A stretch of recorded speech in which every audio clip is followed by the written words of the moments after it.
Hello student, ये है NCERT 10th class पहला चैप्टर रियल नंबर। ठीक है, तो यहाँ पे पहले क्वेश्चन को अगर हम डिस्कस करते हैं एक्सरसाइज 1.1 को, तो यहाँ पे कह रहा है कि use Euclid division algorithm to find the HCF of 135 and 225। ठीक है ना। तो वैसे तो इसका एचसीएफ तुम इस तरीके से भी निकाल सकते हो। डिवीजन मेथड तुमने सीखा होगा क्लास 5th 6th में, है ना, ऐसे करके। तो बस वैसे ही करना है, ठीक है बेटा।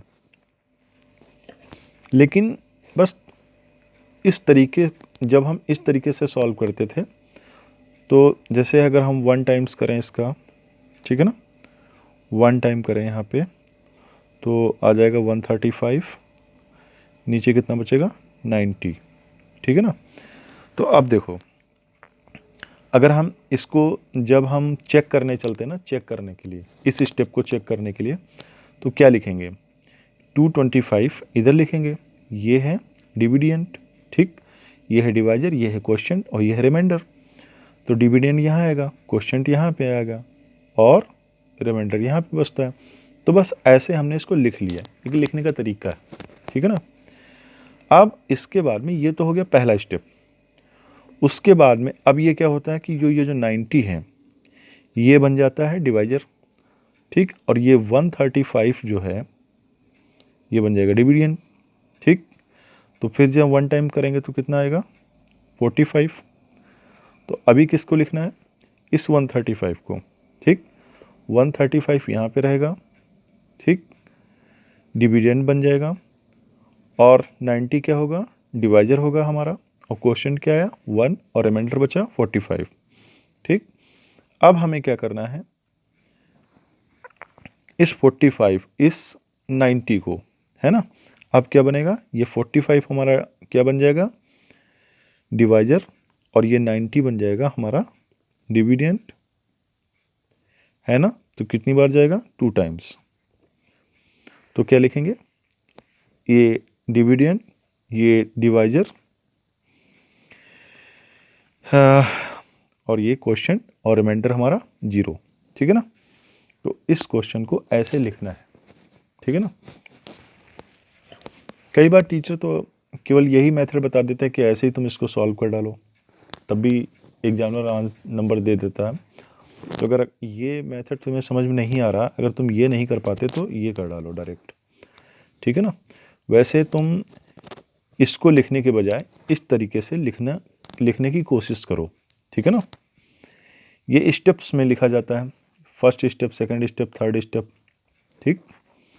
अगर हम क्वेश्चन नंबर 2 की बात करें, ठीक है ना, क्वेश्चन नंबर 2 की, तो क्वेश्चन नंबर 2 में क्या है कि 38220 है ना, इसका हमें एचसीएफ पता करना है। तो जब हमने इसको डिवाइड किया, जब हमने इसको डिवाइड किया 3822 को 0 को किससे 196 से, ठीक, तो बेटा ये डायरेक्ट कट गया पूरा का पूरा, कितने बार 196 बार।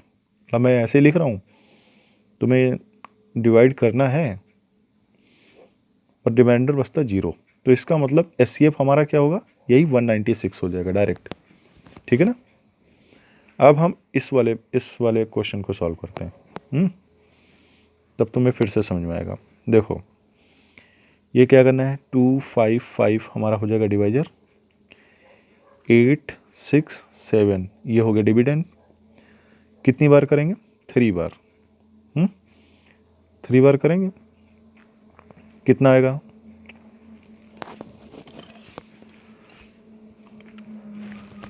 3 5 जा 15, है ना, 3 5 जा 15 एंड 1 16, 3 2 जा 6 एंड 1 7, कितना बचेगा 2 0 एंड 1, इतना बचेगा, ठीक। अब मैंने क्या बताया, हम लोग जब डिवाइड करते थे तो उसके बाद में चेक करने का प्रोसेस होता था, कैसे चेक करेंगे, ये डिविडेंड इधर आ जाएगा, डिवाइजर ये इधर रहेगा, क्वोशिएंट ये इधर रहेगा और प्लस रिमाइंडर होता था, है ना। तो बस हमने वैसे लिख दिया इसको, कुछ नहीं किया। अभी क्या करना है, तुम ये ध्यान दो कि 102 अब जब हम इस तरीके से CF लेते थे 102 अब बन जाएगा डिवाइजर और 255 हो जाएगा हमारा डिविडेंड, है ना। तो जब हम इसको करते हैं 2 टाइम तो अगर 204, ठीक है ना, कितना बचेगा 51। तो अब हमें फिर से इसी स्टेप को जो है, इस वाले स्टेप को हमें चेक करना है, आंसर की तरह लिखना है, ठीक है ना। तो ये क्या आएगा यहाँ पे डिविडेंड, ये divisor into quotient plus remainder, ठीक। अब 51 हमारा बन जाएगा डिवाइजर और 102 हमारा डिविडेंड, तो 2 टाइम्स करोगे तो 102, ठीक है ना। क्या बचेगा 0। अब फिर से इसको चेक करो तो 102 इक्वल टू 51 इंटू 2 प्लस 0, तो हमारा SCF क्या आ जाएगा 51। मैं एक बार फिर कह रहा हूँ कि अगर इस तरीके से समझ में नहीं आता तो तुम ये जो छोटे क्लासों में सीखते थे इस तरीके से डिवीजन मेथड से, ये भी देखा जाए एक तरह से डिवीजन एल्गोरिथम ही है, यूक्लिड डिवीजन एल्गोरिथम ही है, लेकिन ये छोटे क्लास में लिखने का तरीका था। अब तुम बड़े हो गए और 10th क्लास में हो तो तुम्हें थोड़ा सा डिफरेंट लिखना चाहिए ना। तो एग्जामिनर उम्मीद करता है कि तुम इस चीज़ को इस मेथड से लिखोगे। देखो यहाँ पर भी हमने स्टेप का यूज किया है, ये पहला स्टेप हुआ, ये सेकंड स्टेप, ये थर्ड स्टेप, यहाँ पर भी first second and third, 3 step यहाँ भी लगे हैं, 1 2 एंड 3, है ना। ठीक है, तो उम्मीद है अब ये आ गया होगा। ठीक है बेटा, अब हम डिस्कस करते हैं क्वेश्चन नंबर 2 की तरफ। So that any positive odd integer is of the form 6 cube plus 1 और 6 क्यूब प्लस 3 और 6 cube plus 5 where q is the some integer. तो पहली एक्सरसाइज में इस टाइप के क्वेश्चन, वैसे तो एनसीईआरटी को ये करना चाहिए कि ये वाला चैप्टर थोड़ा सा लास्ट में देना चाहिए। शुरुआत में ही बच्चे 9th से जब इस क्लास में आते हैं तो ये लिखने का तरीका बड़ा अजीब लगता है उनको, तो लगता है कि ये बड़ा कठिन है, तो शुरुआत में देख के डर जाते हैं कि यार आगे के कितना कठिन होगा। लेकिन ऐसा नहीं है, आगे के चैप्टर, आगे के क्वेश्चन बहुत ईजी हैं। बस ये जो चैप्टर और इस टाइप के जो 2-4 क्वेश्चन हैं तुम्हारे एनसीईआरटी में, ये बहुत इंपॉर्टेंट, ये अगर क्वेश्चन पूछा जाता है एग्जाम में तो मान के चलो कि लॉन्ग क्वेश्चन में पूछा जाएगा। ठीक है, और ये गिनती के 2 या 4 हैं, बहुत ज़्यादा नहीं है, 2 क्वेश्चन इसमें 2 एग्जाम्पल में हो जाएंगे, 4 क्वेश्चन हो जाएंगे ज़्यादा। तो भाई लिखने का तरीका एक बार सीख लो, रट लो बिल्कुल कैसे लिखा जा रहा। ये हर बार यही करना है, let a be any positive integer and b is equal to, हमने क्या मान लिया 6, ठीक है ना, बी इज इक्वल टू कितना मान लिया 6। देन बाय यूक्लिड एल्गोरिथम, अब बी हमने 6 क्यों माना, क्योंकि यहाँ पे देखो 6 क्यूब प्लस 3 6 क्यूब प्लस 5 ये कह रहे हैं ना, तो इस वाले 6 को पकड़ के हमने सीख लिया कि हमें बी को है 6 ही मानना है। ठीक है ना, हर क्वेश्चन में ऐसा नहीं होगा, इस क्वेश्चन के लिए हम बता रहे हैं, तो हमें ये स्टेप तो लिखने पड़ेगा। Then by Euclid algorithm a is equal to b q plus r, ये होती यूक्लिड एल्गोरिथम। तो हमें क्या लिखना है यहाँ पे, बी हमने कितना माना है 6 माना है, तो a is equal to 6 q plus r. अब एक बात ध्यान दो, यहाँ पे जो आर होगा वो बेटा जो रिमाइंडर होगा, ठीक, वो 6 से तो छोटा ही होगा ना, क्योंकि अगर आर 6 है, अगर आर की वैल्यू 6 के बराबर है या 6 से बड़ा है तो फिर रिमाइंडर थोड़ी ना बचेगा, वो तो डिवाइड हो जाएगा ना। तो यहाँ पे जब कटना बंद हो जाता है ना, डिवाइजर बड़ा हो जाता है डिविडेंड से, तो उस केस में रिमाइंडर बचता है ना। तो यहाँ पे आर की जो वैल्यू होगी वो 6 से तो पक्का छोटी होगी, ठीक। और ये जो क्यू है क्वोशिएंट, ये क्या है यहाँ पे, क्यू जो है greater r is equal to, ये हमेशा लिखो, हमेशा ये स्टेप लिखा ही जाता है, q greater than r equal to 0। And जो आर होगा या तो वो 0 होगा, रिमाइंडर या तो 0 होगा या 0 से बड़ा होगा, लेकिन पक्का है कि 6 से छोटा ही होगा। ठीक है ना। तो आर की वैल्यू क्या क्या हो सकती है, वो 0 भी हो सकती है, 1 2 3 4 5 हो सकती है। ठीक है बेटा। अब अगर हम यहाँ पे पहले क्वेश्चन में इस इक्वेशन को फर्स्ट मान लेते हैं। इस इक्वेशन में बारी बारी हम देख करके देखते हैं। अगर मान लीजिए इफ आर इक्वल टू 0 है तो क्या आएगा, ए इक्वल टू 6q। ठीक है ना। अगर 1 होता तो ए इक्वल टू 6q प्लस 1। अगर 2 होता तो ए इक्वल टू 6q प्लस 2। अगर 3 होता तो ए इक्वल टू 6q प्लस 3। ए अगर 4 होता ए इक्वल टू 6q प्लस 4। अगर 5 होता तो ए इक्वल टू 6q प्लस 5। अब तुम एक चीज़ यहाँ पे देखो, ये भी क्या है, देखा जाए इवन नंबर है। ठीक, ये भी इवन नंबर है, ये भी इवन नंबर है। ऑड कौन कौन से हैं, एक तो ये नंबर ऑड है 6q प्लस 1। क्या इसमें ऑड कैसे है भाई, यहाँ पे देखो ये q कुछ भी हो, मान लीजिए 1 होता तो q 1 होता तो 6 प्लस 1 कितना था, 7, है ना, तो ऑड ही होता।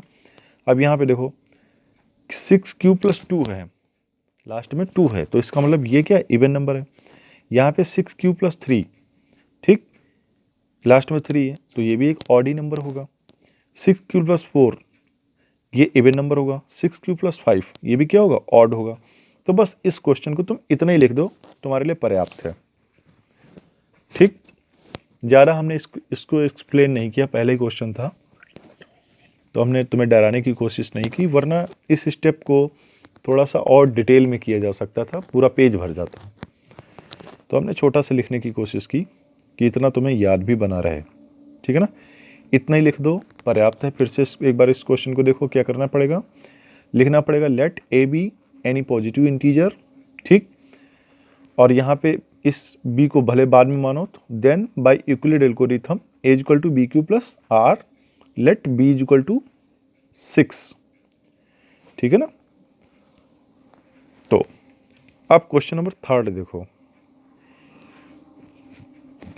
एक आर्मी है, an army contingent of 616 member is to march behind any army band of 32 member in a parade. The two group are march in the same number of column. What is the maximum number of columns in which they can march? ठीक है ना। तो एक army में जो group होता है ना, उसमें टोटल 616 मेंबर हैं।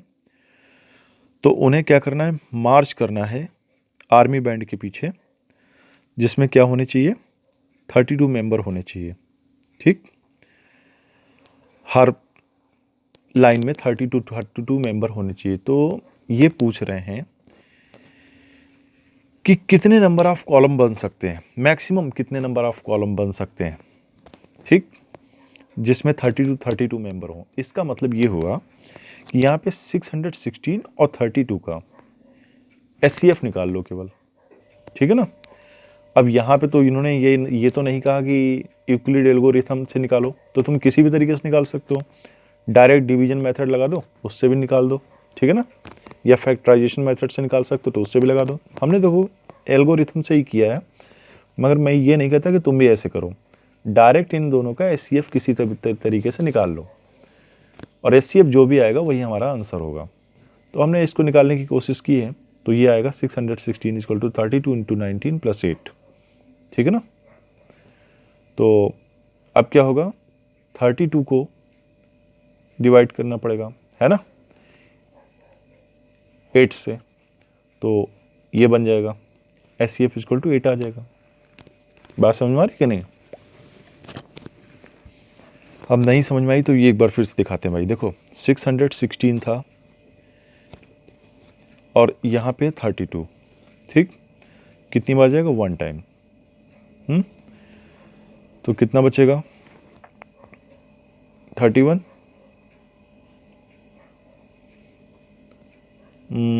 29, यहाँ पे बचेगा 11, 11 में से 2 9, और यहाँ पे 5 में से 3 2। अब ये 6 उतार दो, कितनी बार जाएगा? 9 टाइम्स, ठीक। 9 9 2 18, 27 28, ये हो गया 16 में से 8 8, 8 में से 8 0, है ना, ये बचा, ठीक है।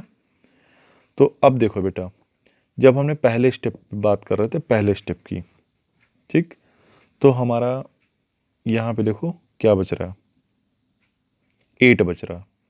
तब 8 से फिर से हम क्या करेंगे, इस 32 को डिवाइड करेंगे, कितनी बार जाएगा? 4 टाइम्स। तो हमारा SCF क्या आ जाएगा? 8 आ जाएगा, है ना, ऐसे तो निकालते हो। तो यहाँ पे इसको लिखने का तरीका क्या है? पहली बार हमने लिखा, जैसे हम लोग चेक करते हैं वैसे लिख लेंगे, 616 इधर लिखा, ठीक, divisor into quotient 32 into 19, plus यहाँ पे कितना बचा था? यहाँ पे बचा था 8, ये 8, ये प्लस का 8 हो जाएगा। बाद में हमने क्या किया, 8 इंटू 4 करो, भाई चेक करने का तरीका क्या है, 32 डिविडेंड इधर आएगा, डिवाइजर यहाँ, कोशेंट यहाँ, और रिमाइंडर यहाँ। रिमाइंडर यहाँ क्या बचा है? 0 बचा है। तो लिखने का तरीका है, बट इस क्वेश्चन को मैंने क्या किया, तुम इस तरीके से निकाल दो, ऐसे ये मत लिखो, कोई ज़रूरत नहीं तुम्हें ऐसे लिखने की। अगर तुम्हें ये समझ में नहीं आ रहा तो लिखने का ये तरीका अगर तुम्हें कठिन लग रहा है तो तुम इस तरीके का यूज कर सकते हो, ठीक है। अब क्वेश्चन नंबर 4 कह रहे हैं, use Euclid division lemma to show that the square of any positive integer is either of the form 3m or 3m plus 1 for some integer, ठीक है ना, बात समझ में आ रही? तो ये वाला क्वेश्चन भी बहुत इंपॉर्टेंट है, ठीक है ना, एग्जाम के लिए। फिर मैंने कह रहा हूँ लिखने का तरीका, देखो यहाँ पे 3m था, यहाँ पर भी 3m था, ठीक। तो हमने क्या करना है, b की वैल्यू कितनी ले लेनी? 3, ठीक है ना। तो लिखो let a be any positive integer and b is equal to 3, then a is equal to आ जाएगा 3q प्लस r, ठीक है ना।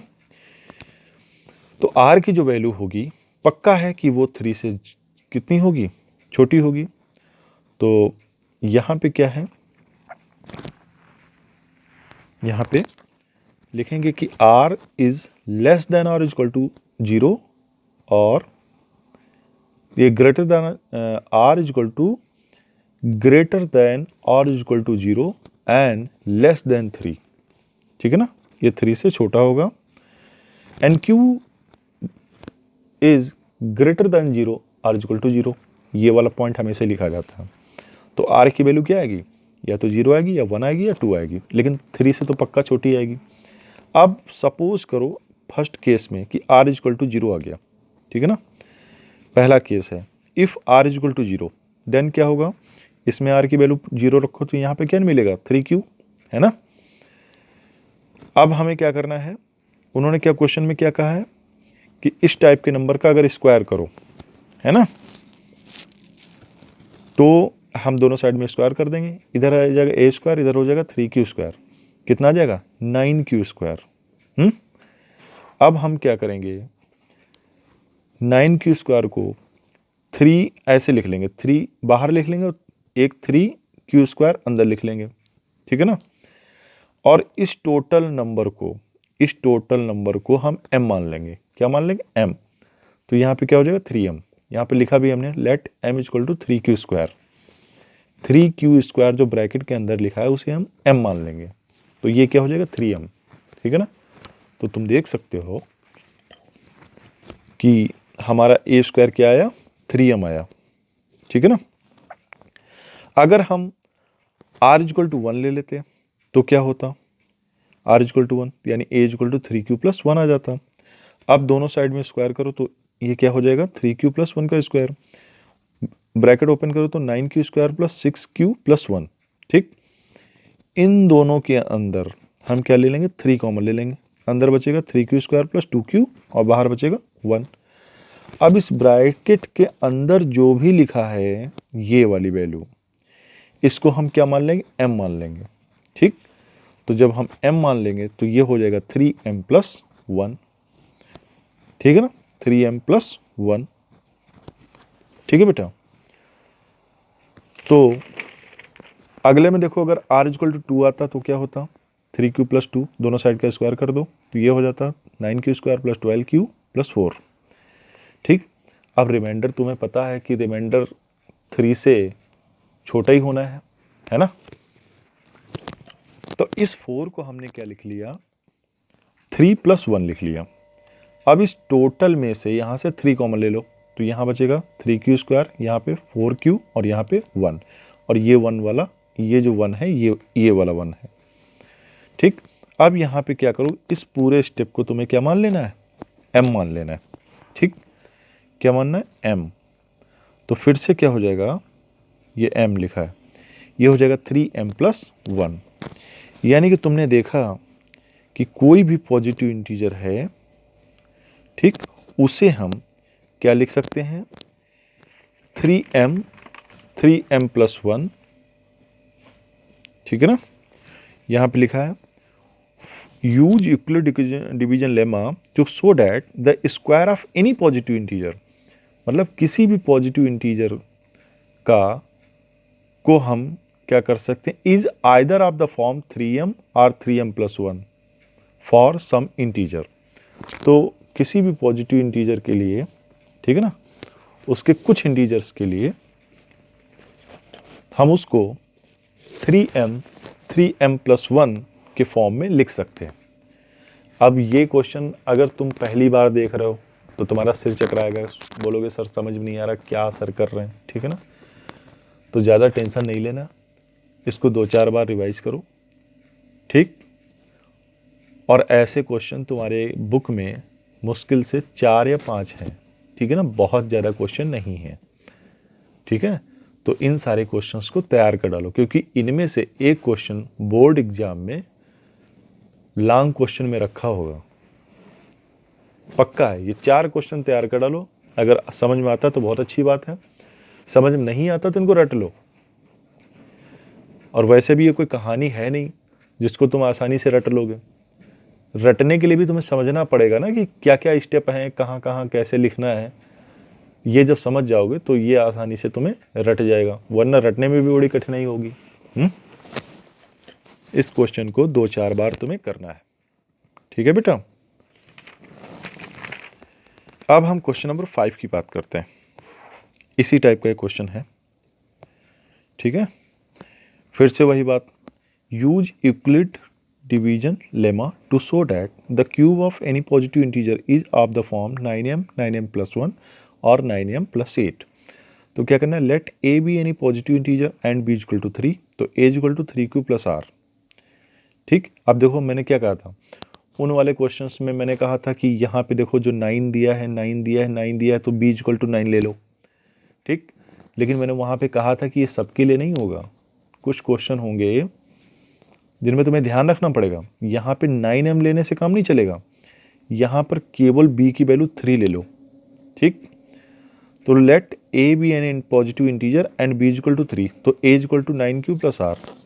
तो पक्का है कि जो q होगा, जो r होगा, ये 3 से छोटा होगा और 0 से बड़ा या 0 के बराबर होगा। और r की वैल्यू पक्का है कि कौन कौन सी हो सकती हैं, या तो 0 हो सकती है, या 1 हो सकती है, या 2 हो सकती है। और q greater than equal to 0 हमेशा लिखा जाता है, ये वाला स्टेप। ठीक है ना, तो ध्यान दो। अगर पहले केस में, अब हमने इस क्वेश्चन को बड़ा डिटेल किया है। ठीक, अब देखो 2 पेज में आया है क्वेश्चन, देख के डर नहीं जाना। ठीक है, पहले नंबर पे मान लेते हैं r इक्वल टू 0 है, तो अगर यहाँ पे r इक्वल टू 0 रखोगे तो a इक्वल टू क्या आ जाएगा, 3q। दोनों साइड का क्यूब कर दो, तो a cube equal to 3q का होल क्यूब। ओपन करेंगे 27q क्यूब आ जाएगा। यहाँ पे 9 कॉमन ले लो बाहर। ठीक, अगर बाहर 9 कॉमन ले लेंगे तो अंदर क्या बचेगा, 3q क्यूब। और इस पूरे को हम क्या मान लेंगे, m मान लेंगे। Let 3 cube cube is equal to m। तो क्या हो जाएगा, ये 9m हो जाएगा। यानी कि पहला स्टेप पूरा हो गया। ठीक, यहाँ पे देखो क्वेश्चन में क्या कह रहे थे, कोई भी पॉजिटिव इंटीजर है उसका क्यूब को, उसके क्यूब को हम 9m 9m+1 9m+8 के रूप में लिख सकते हैं। तो हमने तुम्हें पहले स्टेप में बताया कि देखो हमने ए क्यूब को, इस पॉजिटिव इंटीजर को हमने 9m के फॉर्म में लिख दिया। ठीक है ना। अब हमें बाकी दो और दिखाने हैं। अब मान लो कि r की वैल्यू कितनी है, 1 है।